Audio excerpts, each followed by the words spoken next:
It's another week in the For Your Reference household, and we have your phrase or mine. And OT has got our phrase as the wise, wise sage. All right, so this is a Gaelic proverb, Or the wee baby Seamus. and it goes like this: "A cat in mittens won't catch mice." I always take it on the intrinsic sort of perspective, and I always get it wrong. But, you know, if you don't stick by yourself, then who's going to support you, right? I'm going to say that, you know, if you're self-regulating yourself, you're not being your true self. Kind of, actually. No way. You're kidding. Well, Seriously? The actual meaning is being careful and polite doesn't always get things done, which is kind of the same thing as being self-regulated. Do you hear that? My 0.5 fans are cheering for me right now. Are you serious? I actually won one? Yeah, you did. Hurrah, hurrah. Well, we'll decide whether we pack up and go home, but let's head on to the show.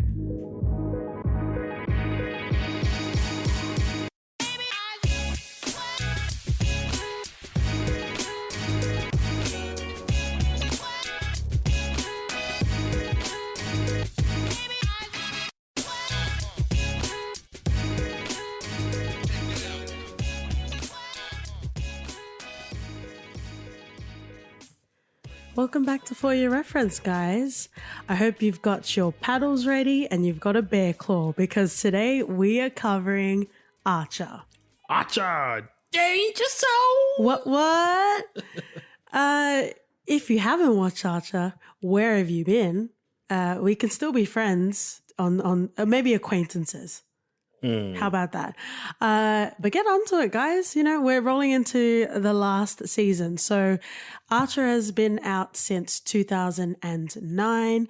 It currently has 9 seasons, and very, very soon, the season 10 premiere is going to come out. So it's a very good time to capture off how we feel about Archer in general, and also the latter seasons as well. It's currently on the FX network, and then later on in the series, it's now broadcasting from FXX. Yep. Coming out of the mind grapes of Adam Reed, who we fucking stan. He is amazing. He did have Aqua 21 as a previous series, and he has worked extensively on a lot of shows as well. So for any of you guys that need a recap of Archer, I will quickly go through that. Just understand that we drip in spoilers, so that's kind of our thing. That's our aesthetic. That's where we live.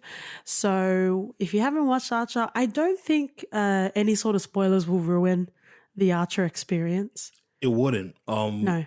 Archer, with spoilers or without spoilers, still remains a great show and something that has great rewatchable value, because I've watched it I've watched the first 5 seasons about 10 times each. Nice flex. just putting it in there. Yeah, so if you miss us and you just want to hear our bants, then feel free to listen. It's not going to ruin your experience if you haven't watched Archer. But let's capture it off. So Archer encapsulates the International Secret Intelligence Service, which at the time was great, but as time moved on, wasn't great that it was called ISIS. Yep, not to be confused with horrendous ISIS. Yes, which we're definitely not covering today, and hopefully no other podcasts do. But yes, so you have a spy agency, and at the helm you have motherfucking Queen, Mallory Archer. So we'll go into more detail, obviously, as the episode goes along. But she does head the spy agency. Her son, Sterling Archer, I don't think he's even the best spy, but he is the playboy of the agency.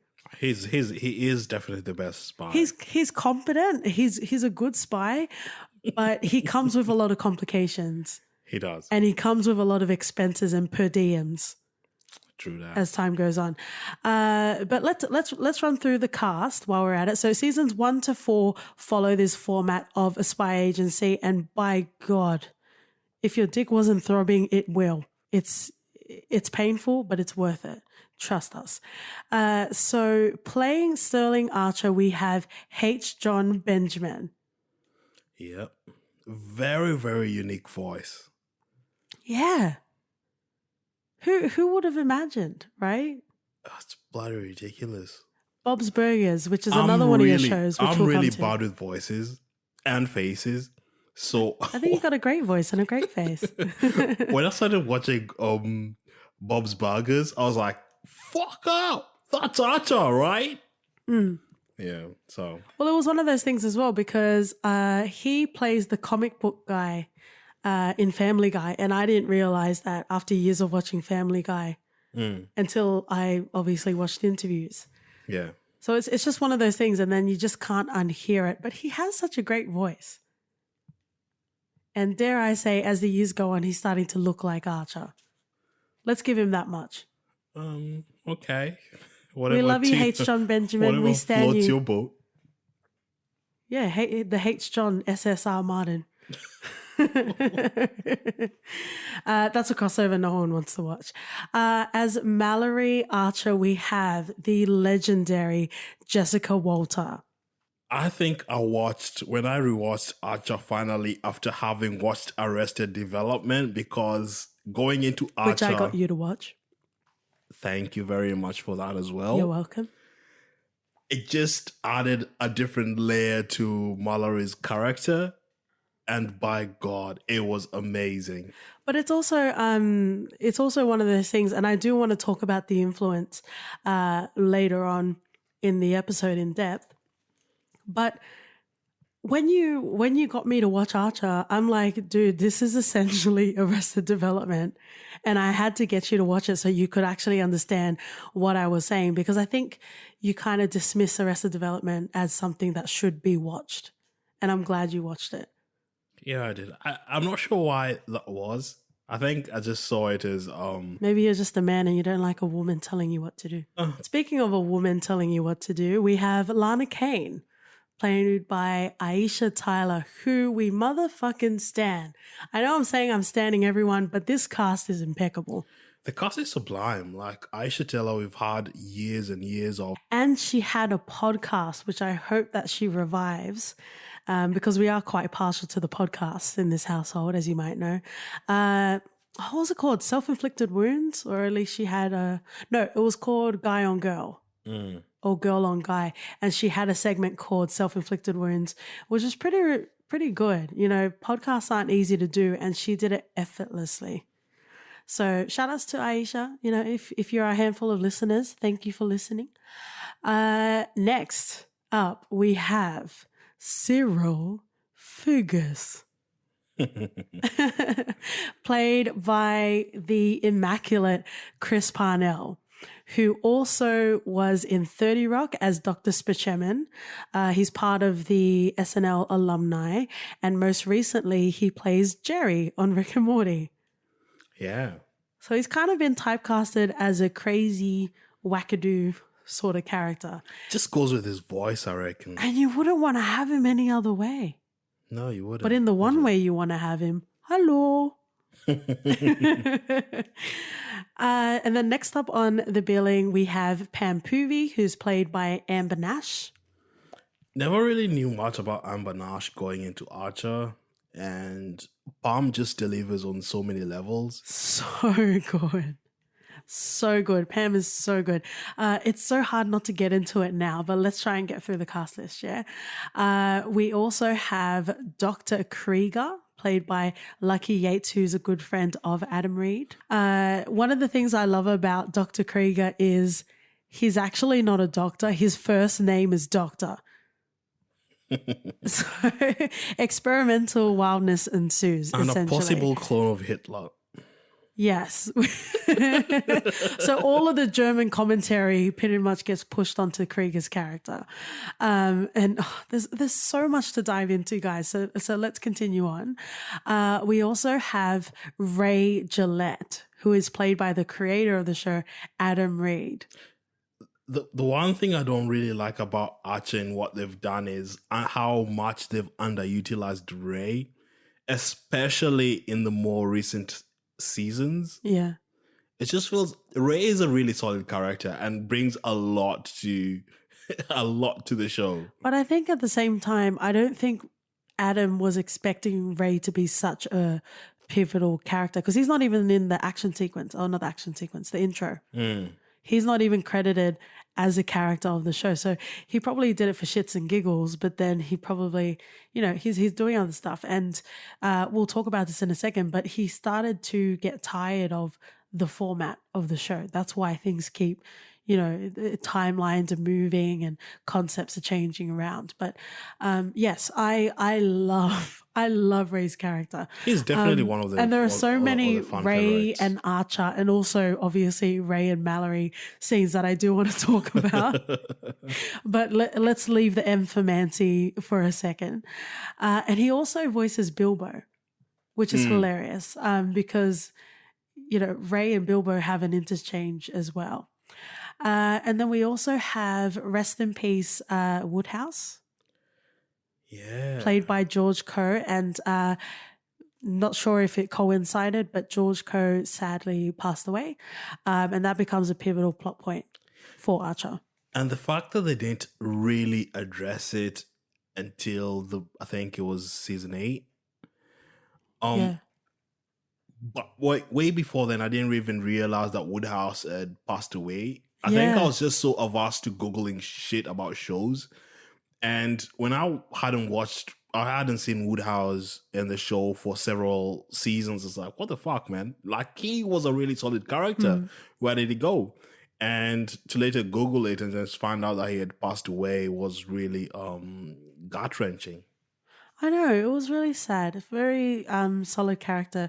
But at the end of Dreamland, they do dedicate it in memory of him. Yeah. And probably just to give the family time to grieve, and which is respectable. It's not easy. And we did have some gems that were Woodhouse centric, which we'll come to.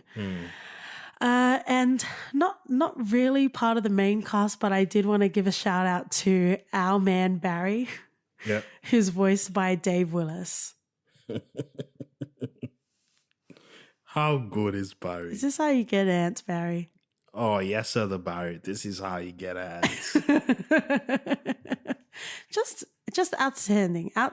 So seasons 1 to 4 follow that spy espionage sort of format, and obviously that will take you in crazy sort of directions.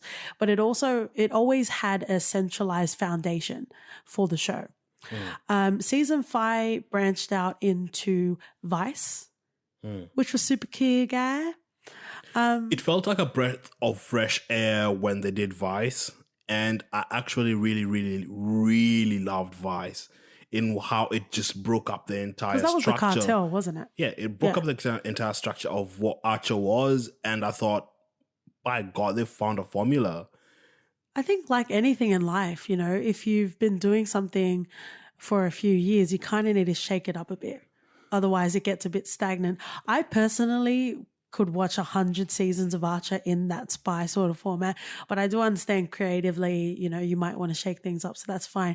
And again, exactly what you're saying. Vice was the reprieve that all of us needed. Viewers, Adam Reed, we really needed that. And what I will refer to in this episode are concept sort of episodes or concept arcs.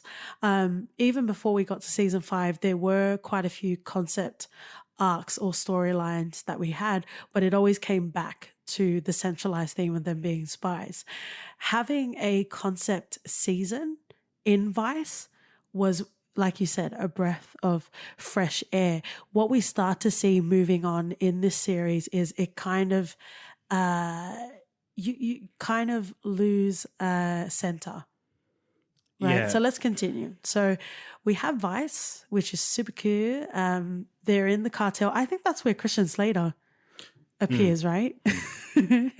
and whenever, in whatever instance or in whatever orifice, if we can welcome Christian Slater, why not? Right? Yeah, apart from when he's playing Mr. Mercedes. Mr. Robot.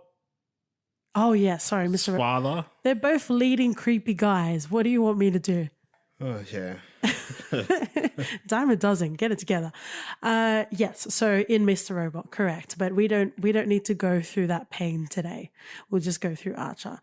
Yeah. So Vice was really cool, and then season 6 we kind of go back to the format, so it's good. You know, we're leaving the nest and then we're coming back to what everyone knows and loves. But this is when ISIS has already been so they make it very clear. Yeah. They make it very clear, and they actually have a big sign of ISIS that they, it's very abundantly clear that they're pushing it out of the scene, that they're trying to distance themselves from that. So it's still operating as a spy agency, but they're more subcontractors for the CIA. Why do you think that is? Because I feel like ISIS as an organization should have just stood. I feel like one of the reasons why Archer, well, personally, why it went downhill after that is just because they got rid of a lot of things that we loved about the show in terms of sentimentality. And if you've watched this from season 1 and if you hooked to the whole intricacies of how they interact with each other, it just gets swept under the rug and it becomes this anthological type of show where it just disassociates itself from reality. But I don't think them being subcontractors for CIA was the reason for that. Well, all I'm saying is... So let's acknowledge. It's one of the things that just... Let's acknowledge in the climate. Like a domino effect. But let's acknowledge that in the climate, it wasn't great to have your organization be called ISIS. So they had to address that. But that was... They stayed like that for ages. No one was thinking, oh, ISIS? Is this the militant ISIS? But my point is the core sort of writing was still the same. They just weren't called ISIS anymore. Yeah. That CIA season was still good. I didn't like it that much, but it was all right. Okay, well, good for you. It wasn't terrible, though. Like, stop blaming ISIS for everything. You can blame them for many things, but not for this season of Archer. Okay? Let's just leave it at that because you seem to be hell-bent on this topic. Season 7 is where the gang moved to LA and they open up an agency called the Figgis Agency. Is it a basset hound? Yep. The droopy little papa. Mm-hmm. Yeah. So you have the Figgis Agency, so it kind of follows the same sort of format, but it not begins because it has been for a while, but it deviates from, the core sort of grounding, if you can even call it that, in this universe, in Archer. So things become a bit more nefarious, and it's hard to pin anything to the ground. So you've got the Figgis Agency. I think it's hilarious that the reason why Cyril is at the helm is because he's really the only one with legitimate credentials. And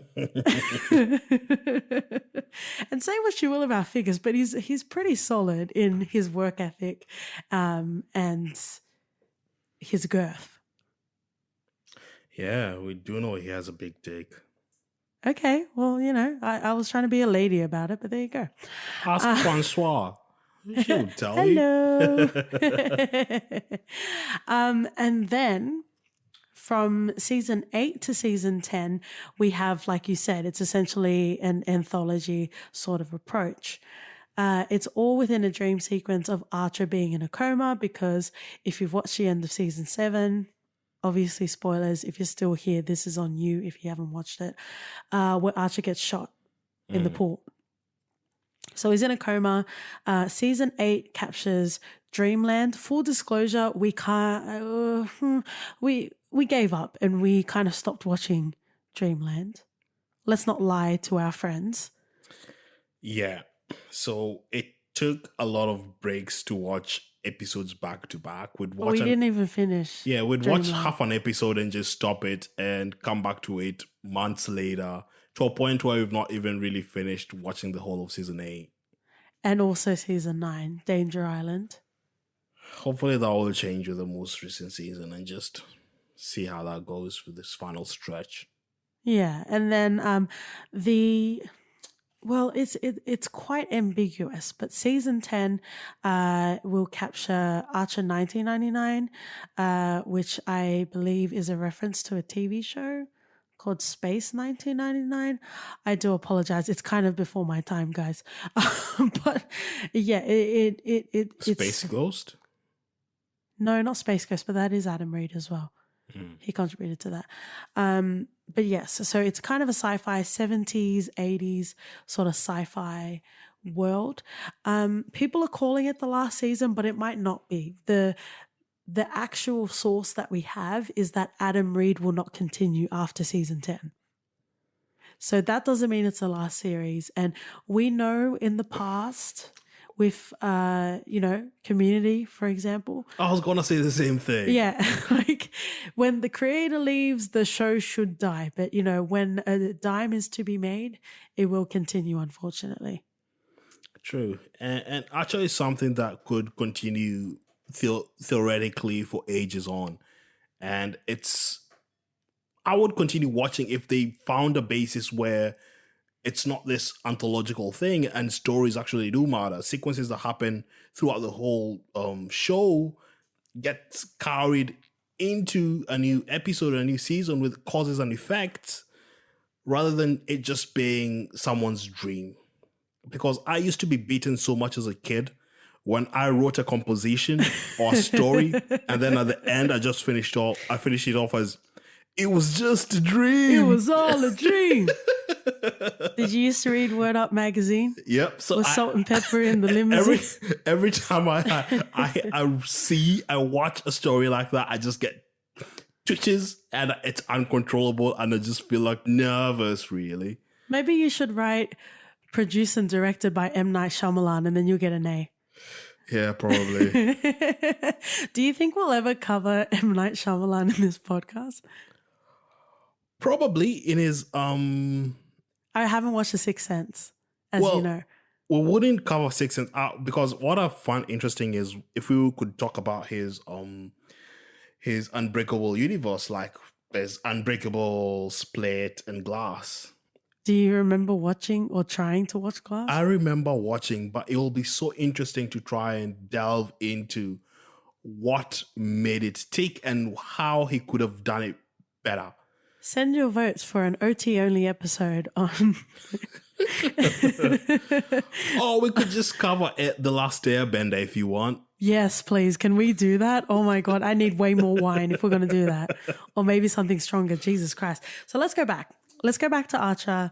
So we've recapped what the show is about. Before we actually dive into the show, let's talk about, where you were in your life emotionally, physically, when you first started watching Archer, and how, the whole experience has been for you.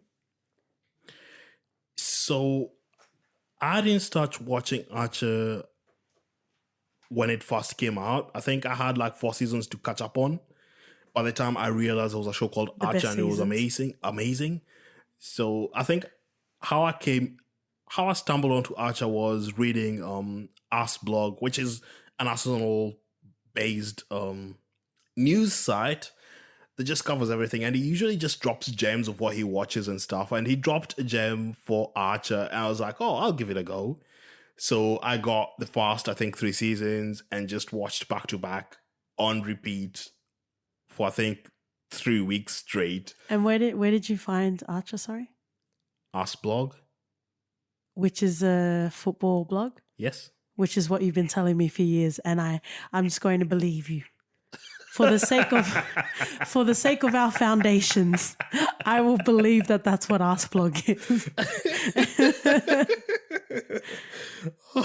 See a little Italian man with his sausage. Thou shalt not judge. So regardless of whether it's an Arsenal football blog or something else, it doesn't matter. I still got a recommendation from it. Okay, good on you. And I think that was one of the best decisions that I've ever made. And it was just amazing. It was good. And I can't even remember when we started watching Archer together. No, I recommended it to you while we're still long distance, I think. And I told you, hey, give the show a go. I think you'll like it. And I think after the first season, you just fell in love. I think not even the first season, the first episode. It was your kind of humor. Yeah, because I'm hilarious. Okay. Really? Do you want to fight? I'm just saying. We will battle with words, for I'm a wordsmith, and I will take you down, sir. Yeah, because when I would say that Archer has, if we're not talking about animes, if we're just talking about, I guess if you want to call it Western sort of cartoons, Archer has the strongest voice cast ever.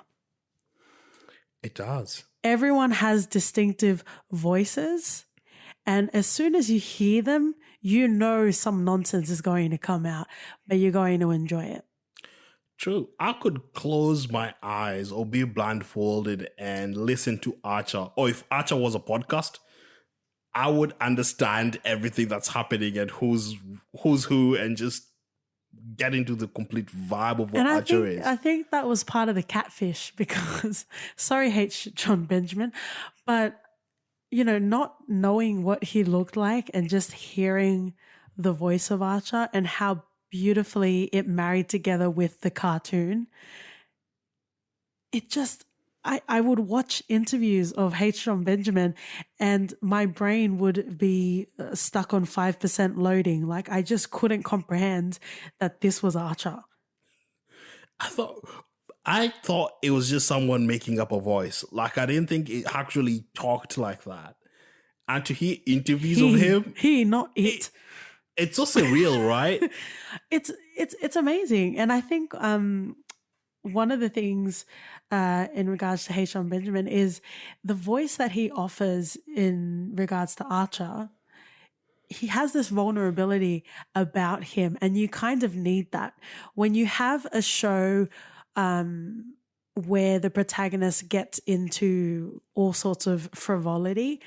You kind of need them to be immature or have them with some sort of defect. Otherwise, there's no sort of graces that you would give to that character, right? Because Archer is great and he is flawed, and he's also, it's pretty much what you see is what you get. He never really tries to bring an agenda, and he explicitly tells people that he's a secret spy. But you know what I mean? Like to have a protagonist like that. The wild best spy, just to be clear. Oh, sorry. Apologies. I think Ray would disagree, but you know, that's another story. But you need that vulnerability, and H. John Benjamin really brought that to the role as well. And, you know, who are we to say? You know, H. John Benjamin's voice in Archer is our voice on this podcast. You know, maybe no one wants to look at our faces. True. Do we even have faces? Who knows? Tune in next week for another edition. But great, just really good. Let's talk about the dynamic between Archer and Mallory. Some of your best, like just off the top of your head, what are the best moments that you have with Archer and Mallory, or just Mallory in general? I think even from the first episode, you're painted a picture of how an Oedipus picture of how the relationship with Archer and the mom is, and you can see there's seeded I wouldn't say resentment. I would say it's seeded issues and seeded sexual tension. Yeah. Like Archer has a thing with table tennis paddles. Yeah. Ping pong paddles. And I don't think that's revealed until at least a couple of seasons that Mallory used to spank him. Yeah. So that's quite an interesting thing. If you guys ever want to deep dive into your sexual fetishes, you can probably look back to your childhood. True. That's ridiculous. Actually, it's in the pilot as well. I forgot what the mole's name is, but essentially the mole of the episode in the pilot, there's a standoff between Archer and that mole. And Archer gets an erection. He gets sorry. Let's do a correction. He gets half of an erection thinking about his mum dying. And I think Lana feels it, doesn't she? Yeah. It's it's just ridiculous. And this isn't a sexual thing, but I do want to call it out, just to make sure it gets onto this episode. I forget what the circumstances are in regards to this episode, but I think Archer is hungover. Again, that doesn't refine the possibilities that we have, but it comes to Archer and Mallory outside of the dry cleaners, and Mallory is going inside of a car. I think it was after baby Seamus, after drawing the blood for wee baby Seamus, and Mallory's just sitting in the car, and Archer's like, no, I didn't do the right thing, which turned out to be the right thing about him swapping the blood, right? Yeah. And Mallory was just poo-pooing it, like, no, you're growing up. This is growth. And then she shouts to the driver, and if I wanted to sit around going nowhere, I would be a teacher. I'm so sorry. We love all the teachers of the world, and your job is so vital, but fucking hell, I died.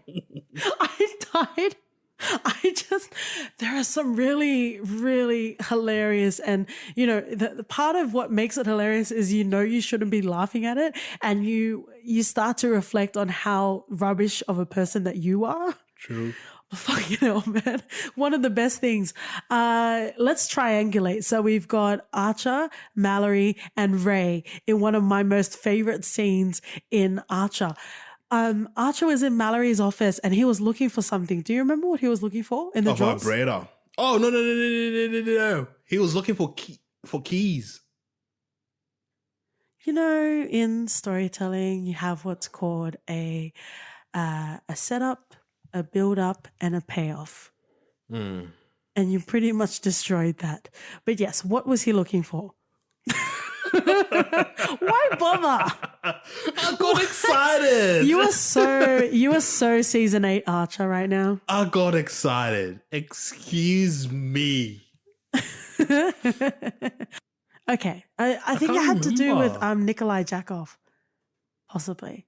But let's just circle back. So you've got Archer in the office looking for something of Mallory's, calling Ray, right? And he goes into a drawer and he finds a purple dildo, as most common garden varieties have, if you'll pardon the pun. And Archer closes the drawer and it starts to vibrate, meaning he has to reopen it and turn it off. And it isn't until after Archer does this that Ray points out that there isn't a sink in the office. Oh, Ray is so devilish and I'm fucking here for it. And he walks in with gloves, I think, after that. Yeah. just outstanding. And Mallory's whole, I don't know if you call it a running joke, but because she's such a homophobe, the way that she treats Ray is kind of hilarious. It is. It's just so good. He sees Ray as less of a man. Like, yeah, he just doesn't understand Ray. She despises Ray pretty much. And the banter between the two is just impeccable. Like, you get one-off snippets and shots at each other that just would make you pause the show and just laugh. Yeah. Just to give you some sense of reprieve. While we're on the topic of Ray and Archer, let's talk about the episode Skytanic, which is one of the best episodes in Archer with the Hindenburg sort of blimp, right? Everything about that episode is hilarious. And I wouldn't even call it Archer's ignorance, because even I thought, those helium-based sort of blimps were hazardous for fire, but apparently not, right? So you have this running gag throughout the whole episode, and Archer pretty much like whacks a cigarette out of one of the dignitaries because he feels like it's going to blow up. Right. And one of the best sort of sequences is at the end of that episode where they find the bomb and they've called Ray to help them defuse it. And Ray's got his little crisis vest on. as well. It's a whole event, babe. It's all It's a whole happening. event. It is. And then you've got Archer, and this is such a pivotal crux of this series where Archer doesn't like feeling like he's not the smartest guy in the room. And I don't know what they call it. Is it alpha phonetic? Yeah. Yeah. Alpha phonetic. Yeah. So they've got that code that they're supposed to use. Alpha Tango Beta. Yeah. Are you a spy? Oh, yes, I am. Are you a sleeper agent? Grr. There are so many words. I feel like I can trigger it right now. Penis. Not still here. That wasn't it. Double penis. Oh. Cyborg penis. Okay. Now that's activating something. Activating all the holes. So you... All right. I will get my writer's credit on Archer, don't you worry. Let's go back. We're talking about the bomb. So Archer really doesn't like not being the smartest person in the room or making it so glaringly obvious that he doesn't know what he's doing. So when Ray says, you know, recite it to me in the alpha phonetic or whatever it is, because I'm not sure if that's correct. Archer's like, okay. So he doesn't even know how to say Roger. He says, okay. And then Ray's like, I think he says the blue wire with the white stripes, not the white wire with the blue stripes. So essentially you have this whole sequence of Archer and Ray just essentially bickering with each other. And Archer's like, no, I thought you meant okay, as in, okay, I will tell you the 2 letters now.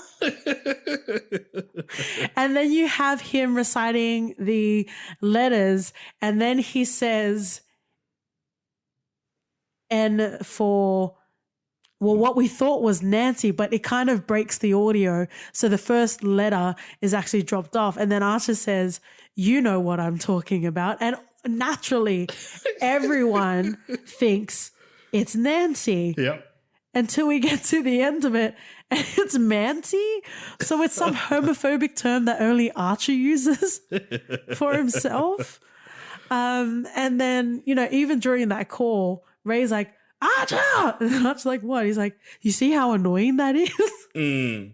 Yeah. So good. And then you have the double cross at the end of the episode, and it's actually not the suspicious guy that they thought it was, but it's, you know, the guy running the ship. And then you have Lana going, Captain Lammers. We all appreciated that growing up, watching Scooby-Doo pretty much every Saturday morning. Totally. Oh, nostalgia. Who would Lana be? Lana would be Daphne. Nah. Lana would be so Daphne. No, I think Lana wouldn't even be part of the main cast. She would be the ghost that mounted Bobby Brown. That appears in a haunted mansion. I think I stopped watching Scooby-Doo way before it became... I'm going to get my writer's producer's credit on Scooby-Doo, damn it. Don't deny me these things. Man, you're confusing it with Daddy Doo, eh? Oh, Zaddy Doo. Zaddy Doo. Oh, but we have so much to cover, and I can't believe how much time we've already spent already.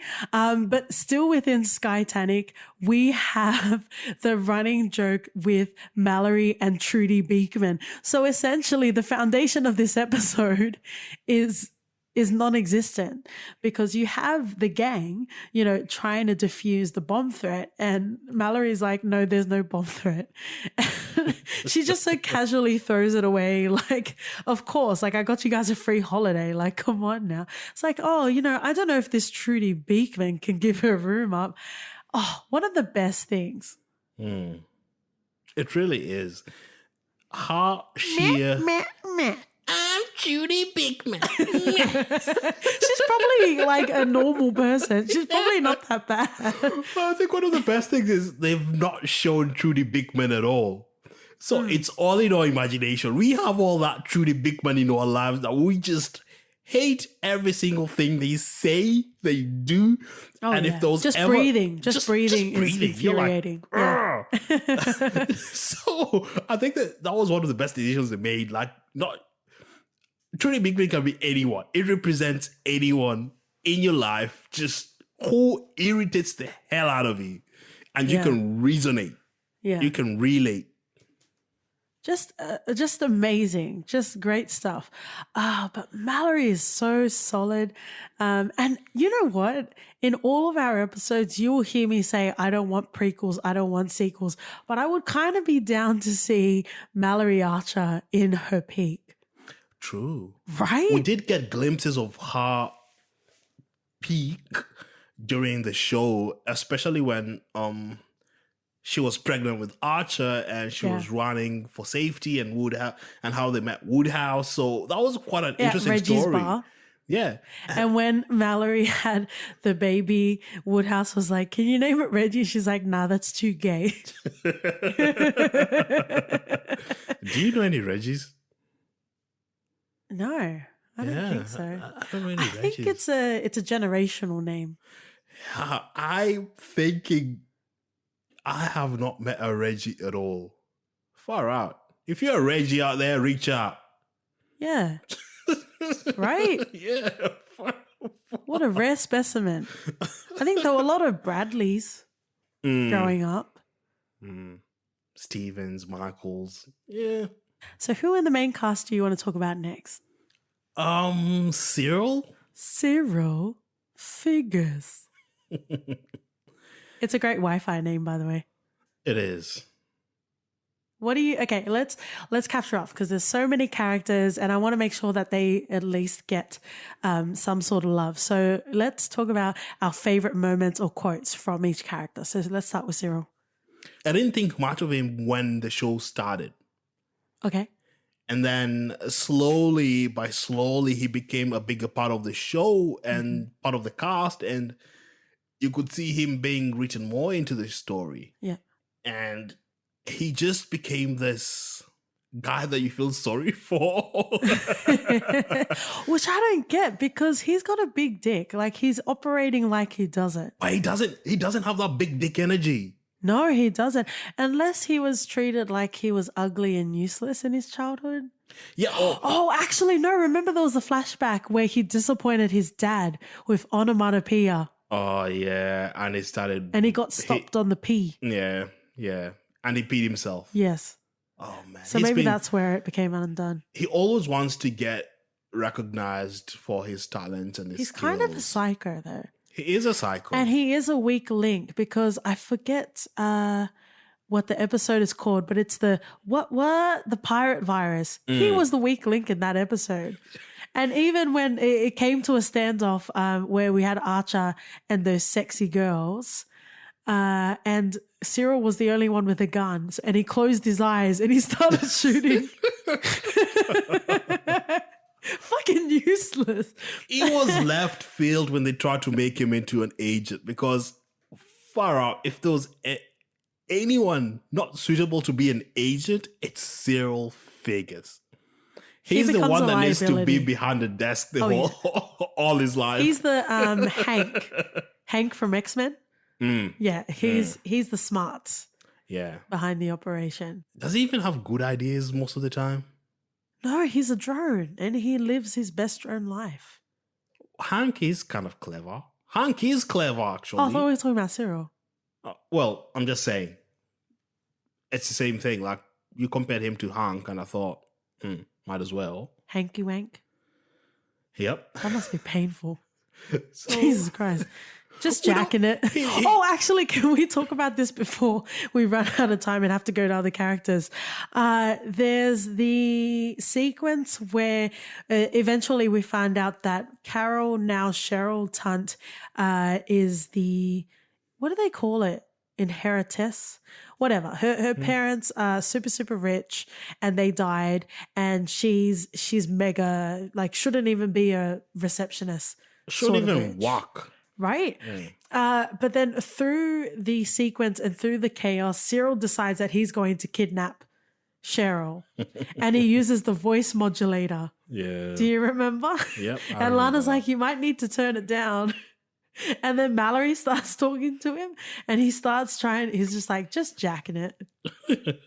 And he asks for the same amount of money. So he's always at battle. He always Specific. wants to Yeah. outdo Archer.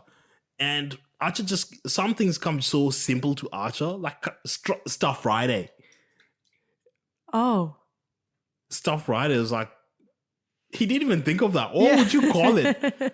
The first thing idea. that came to my mind would be Stuff Friday as well. Like, Yeah.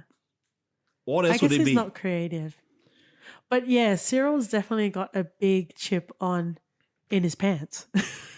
Yeah, and shoulder. And Francois, yes. Definitely.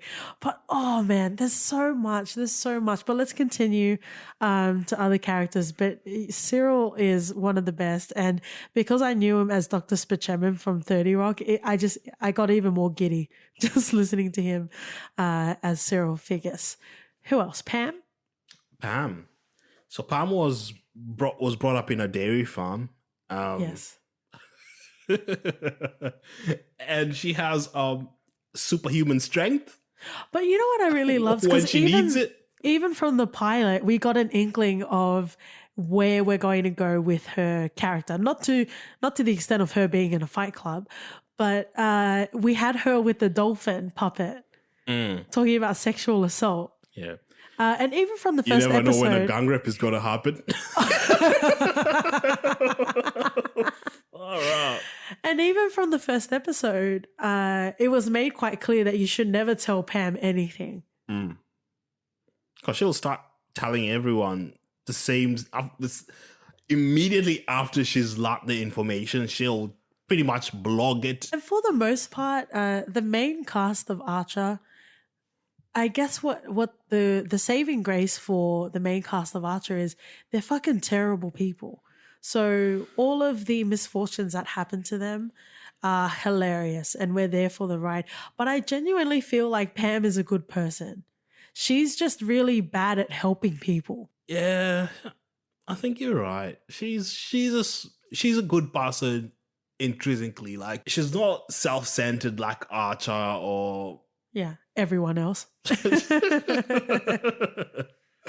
True. She's actually one. Come to think of it, I think I would say Pam is the most honest person in that group. It's a relative term in this sort of world. And do you remember when they were trying to go green and Mallory got really pissed off because all this time they let Pam believe that there was only one toilet. So she didn't even know that there was a ladies' toilet so she wouldn't stink it up. Yeah. Also another really good Pam-centric sort of episode is where they think that she's Cheryl and they kidnap her. Right? And then you have this sequence of Pam making her way back to ISIS at the time. And she's just like snapping guys' necks on the way in. And she's so fucking pissed off that no one cared to rescue her. Yeah. And they offered pittance for her rescue money. Just so great. So great. But probably the opposite of swallowing 4 pool balls is how I feel about Pam. The opposite. Cheryl? Oh, wow. She's kind of the character that has the least to mention. Yeah. I do get a cackle out of her though. Yeah, she has some one-liners here and there. She doesn't drive the story line at all. I love that she lusts after Lana's big Truckosaurus hands choking her though. Dracosaurus. Is there anything else to say about Cheryl? She's rich. She could have it all. I do think Archer uses her for sex whenever he's down. Just the tip. Just the tip. Just the tip. Just the tip. But when it comes to Cheryl, and I think one of the things is once you understand the characters of Archer, it makes sense because in any other instance, if your parents died, of course your boss would understand. But Cheryl came into work because she didn't want to be late again and she didn't want to get fired. You're not my supervisor. So let's leave Cheryl. Dr. Krieger. Krieger, Pigly Eater. He doesn't eat Pigly, but just let it happen. Yeah, so I think if there was ever a spin-off, they could totally do Krieger. Oh, yeah, Because totally. there's so much backstory in that. There's so much to be unpacked with why Krieger is Krieger and how he is like that. To a point where the few interactions that we do have of Krieger is always just so hilarious and so. I mean, you don't really know how this would end up. Like, there's an episode where we see he has clones of the whole team. And Pigly. And Pigly and Goatly. And Goatly. Oh god. Me too. Yeah, he's just a phenomenon. Like, I would really just want a spin-off of Krieger, if nothing else. It's funny because he actually has a lot of heart, and it's saying a lot when Krieger is one of the most grounded characters on this show. Yeah, him and Kamiko-san. Kamiko-san. Oh, Krigo-san. And what was his name? Was it Duncan? Remember when he was testing the gay drug? Yeah. No, it wasn't Duncan. It wasn't. Doug? I can't remember the name, but I remember. But that's okay. And fun fact, Krieger loves nipple play. Even before surgery on Lance Drexler. Oh, I love Krieger so much. I wish we had more time. He didn't work on Barry, but he did work on Katja. Yeah, he did work on Katja with... And then he worked on Barry a second time, I think. Yeah, with the detachable pussy, I think. Which The would very be best such kind. an amazing idea, wouldn't it? Like, if humans just evolved and Stop looking at me people like had that. detachable pussies. Like, Stop looking at me like that. if I'm working from home, I'd be like, darling, just leave something for, you know, just... You can go to work, but, you know, just... Oh, anyway. with my expired RSA, which in Australia is Responsible Services of Alcohol, I'm going to commandeer your glass, sir. You have had enough. Oh, but Krieger is so good. I would be so in for a spin-off. But let's bring it back to what made it great. Like, let's not keep doing this dream sort of sequences. If it's going to be Archer season 1, season 4, then let's continue that. Yeah, and they turn him into a parrot in in Dreamland. Danger Island. Which is after Dreamland. Yeah. Okay, so let's circle back just to make sure we've got everyone so we don't miss anyone. We haven't talked about Lana? No. That's a disgrace because she's such a strong, sexy woman in her knockoff underwear. Yeah. Who Archer doesn't see as black. My vulva is as smooth as a veal cutlet. So Lana is a quadroon member of the team? Really? You're just going to ignore the veal cutlet? Or as Sarah would say, veally vulva comment? You're just going to ignore that? I'm not gonna ignore that. I think I've reached my quota of talking about pussy. Okay, yeah, you have actually. Yeah. Thank you for regulating yourself. For your regulating. Yeah. Oh, but Lana was an activist as well, and we do see semblances of that in the pipeline episode. Yeah, as well. The small miracles one in. Yes. How interesting that the model of Lana was a Hooters waitress. Oh, was it? Yeah, that Adam Reed came across. Oh, nice. Yeah. I didn't know that. You didn't? Oh, here's something that you might not know. The way that Archer came into fruition was Adam Reed was living his best life on holiday in Salamanca, Spain. And he would go to this cafe and he would have gin and he would have coffee and he would have drinks day in, day out. And he would see these beautiful Spanish women. Some knew that they were gorgeous and some didn't know. But he was such a coward that he couldn't approach them. So he started to imagine scenarios of, you know, who would be able to go and talk to those women. And that's where Sterling Archer was born. Wow. Right? Yeah, bloody hell. We need more Shy people thinking about what they could do with your lives then. Come up with shows. That's some creepy fan fiction right there. Vanish and all to hell. But yeah, I think Lana's pretty good. She tries to put up a front, but deep down she does want the babies and she does want the life. And she did get a baby. Yeah, she did. And she wanted it with Archer. Yeah, even though she kept on thinking that that's the last thing she wanted. Deep down, we all knew that it was just meant to be. Nope. So good. I really feel like we're doing people a disservice, but let's make sure we capture everyone. Do you want to talk about Woodhouse first or Barry? Let's close off with Woodhouse. So let's go with Barry. Well, we've got much more to talk about, but let's talk about Barry. How do you feel about Barry? His rivalry with Archer is one of the best things in this show. One of the best things. And a very common theme in our episodes is talking about the relatable villain. First off, I don't really think that Barry is a villain. But because we're coming from the point of view of Archer, let's just call him a villain. And the reason why he's relatable is the reason why he became a cyborg in the first place was because Archer chose to let him go. Archer's a dick. Was it his silk socks or something? Oh. And then there was a moment where Archer went to the KGB because he was trying to uncover whether Nikolai was his father. And then Barry comes to save him.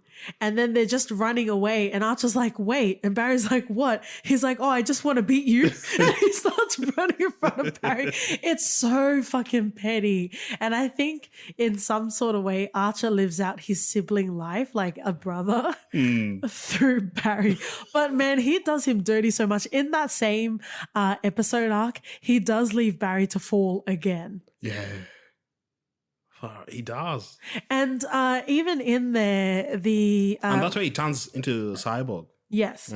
And even in there, the Russian jokes that they make in Archer is quite hilarious because while it's literally mid-action. They're fully running, like Archer's running, he's stepping on glass and he's like, oh my God, what happened to your shoes? Who am I kidding? This is Russia. People probably come far and wide just to take picture in your shoes. Here's your fire extinguisher.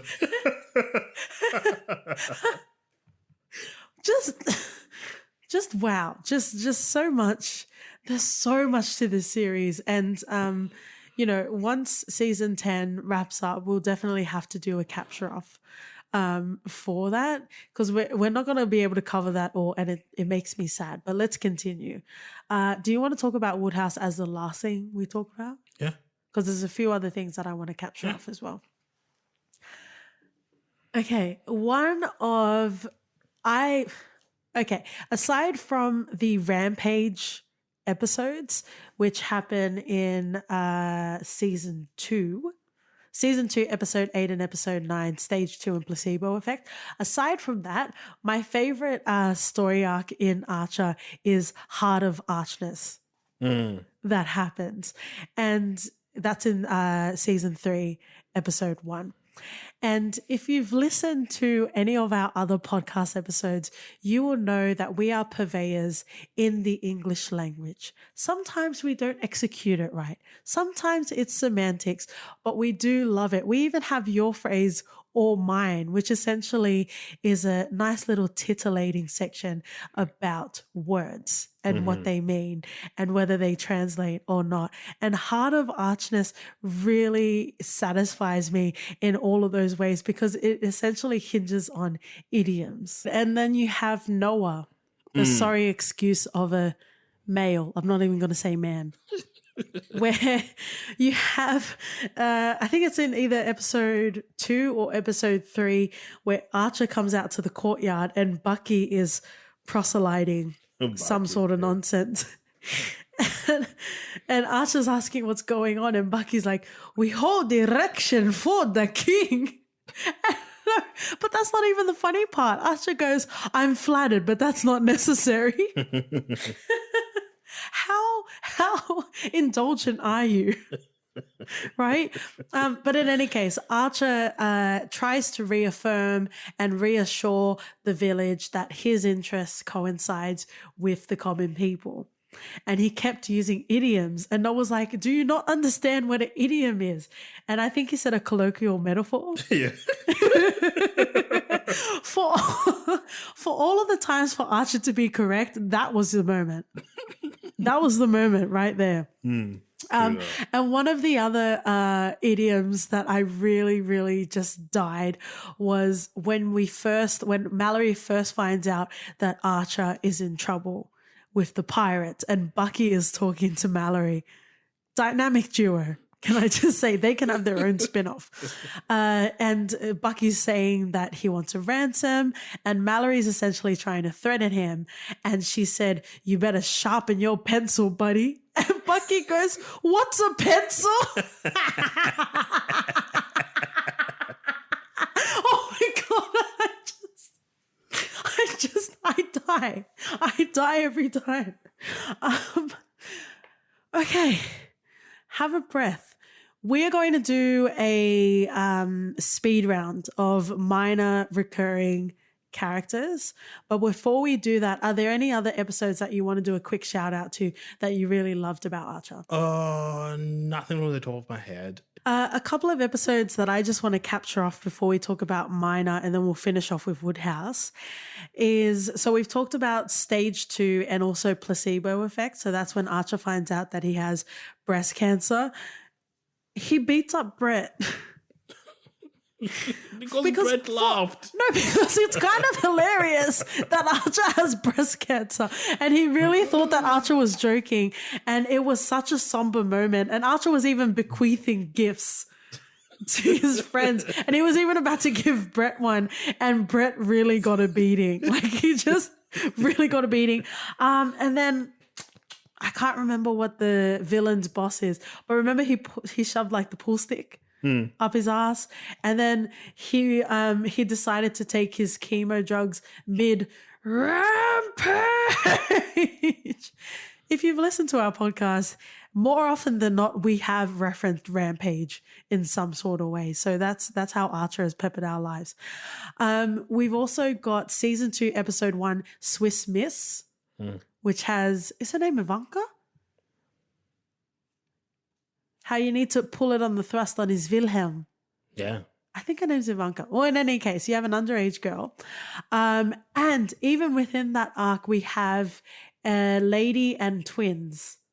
And they have their own little Bold and the Beautiful Days of Our Lives sort of drama going on as well. So that's quite interesting to go through. We've got season 2, episode 5, Double Deuce with Woodhouse, and that's where you see him in the past. I think Woodhouse would be bisexual because he loved Reggie, but he also loved Mallory as well. Yeah, he definitely would be bisexual. Yeah. So anyway, going back to Double Deuce, he just goes blind with rage and he starts rampaging on the whole camp. After Reggie dies. So that's quite a pivotal moment as well. We've talked about Skytanic, which is season 1, episode 7. And then we also have the Bob's Burgers crossover in season 4, episode 1. Yeah, which was interesting. This is where Archer disappears for a while. And that was a really good episode. When he's Randy. And then when he gets discovered, he changes his name to Rando. But there's 100 episodes of Archer, so we won't be able to cover all of that. But those are some key highlights to Archer in general. Let's talk about some secondary side characters. So we've already kind of mentioned Brett. Is there anything else you want to say about him? No, he's just the stick. Whenever we do watch other shows and other movies, we're like, this is the Brett of this show. This is the Brett of this movie. And you have the sequence where the phone is ringing and they're like, I swear to God, Brett, if you don't answer that phone, and he's like dying from a gunshot wound. Bleeding on the carpet. Before we run out of time and you close me completely, can we talk about Conway Stern? Uh, the Black Jewish spy. Well, if you want to deduce him to that, yeah. Double whammy. That's why they hired him. A twofer. Yeah. Quite a twofer. So we do stand a Conway Stern in this household. And then you have that scene with them in the locker rooms where Archer's just confronting him with his twig and berries. And the reason why I wanted to bring up Conway Stern is one of in the first instance that we see him when he's flying away in the helicopter, Archer's like, hang on, I have a question. And Conway's like, what? And Archer essentially wants to know, did you have sex with my mother? Nothing to do about him being a double agent, nothing to do about his time at ISIS. And that goes back to the Oedipus complex. Yeah, Archer's just messed up. Especially because Mallory loved Duchess more than she loved Archer. Yeah, and looking at Archer in his high school or as a kid, it's just so sad. It's like sad Keanu, but it's sad Archer at his lacrosse game. Oh my god. Oh bless. Yeah, it explains a lot. It does explain It explains a lot. Let's continue on. We have the wee baby Seamus and Trinette. Yeah, that's Cyril Figgis's baby. Yeah, puke. Yeah, I think they hint that it's Cyril's baby because Cyril eats candy while having sex in bed. Yes. Yeah. I don't know if this was a concept / dream sequence, but I think it's Trinette. Trinette, she doesn't die, but we think she dies at the time. And then Archer's like, you killed a hooker. And Cyril's like, no, it's a call girl. Archer's like, no, when they die, they're just hookers. I love that even though Archer eventually found out that the wee baby Seamus wasn't his, he just let that happen, and he also got a tattoo with Seamus, and he also got a Dickie tattoo when he went to Vegas with Dickie Woodhouse. The way Archer treated Woodhouse, bloody hell. Yeah, I know. But you give him graces because he's a dick and he doesn't know any better. Right? Or not? Yeah. White ash daddy. We've got Nikolai Jakov. One of the contenders of Archer's being Archer's father. I liked his right-hand man. I don't know what his name was, but I thought he was quite fun. Yeah, he was quite jealous of the possible relationship of Jakov and Archer, or Jakov ending up being Archer's father. Yes. Yeah, so I think he just saw him as, I don't know, either a lover or a father figure. Yeah. And then with Nikolai, you have when Lana was on the boat with that millionaire, and then Archer eventually had to come and save. And then you have Mallory and Nikolai in this little dinghy boat.